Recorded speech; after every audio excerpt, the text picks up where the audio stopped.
is Lena Vo. I am from Premier Team Real Estate. Welcome back to Vo's ATX channel.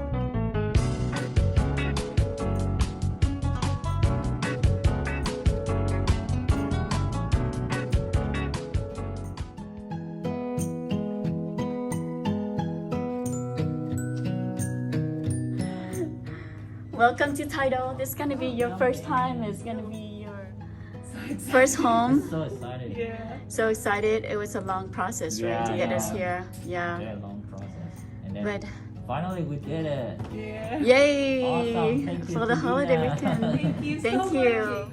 So what do you plan like this weekend? Moving some stuff in first. Yeah, moving the stuff and then organize something.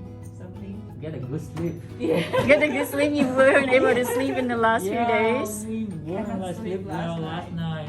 Really? Yeah. Because you worried that we're not closing today? Yeah. Yeah. Yeah. I totally understand. It's your first home.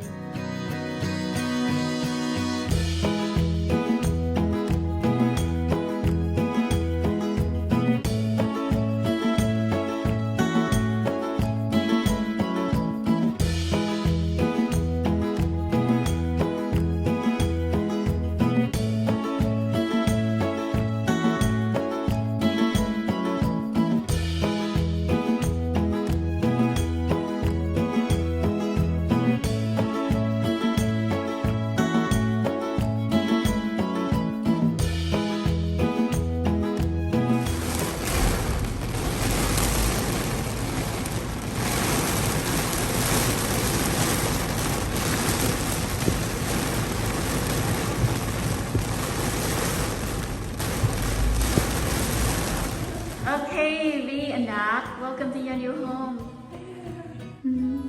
Có gì không? Có gì nói không? Có vài câu nói cuối cùng không? We are so excited. Yeah, so happy. We are so So excited. excited on your new home. Look at this After a beautiful kitchen. long process. I know, right? Finally, we did it. But we got like very pleasant house. Như cái house mà mình dream mình luôn á. That's a Yeah, it's your dream color, right? Yeah, yeah. This is All like very white. beautiful. Yeah, all white. We Yeah. love white. And then cái kitchen như like cái sink nó không có opposite nhau. Yeah, I know, right? Yeah. Everything is matching with what we want. Awesome. Great. Welcome home and hope you guys the best of everything and enjoy your new house and new babies coming up. Thank you. Okay. New babies. Yes. Happy day. Yeah. Today is raining really hard.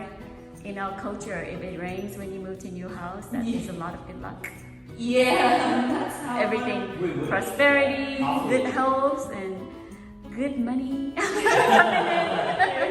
All right, you guys. We'll talk to you later. Okay, bye.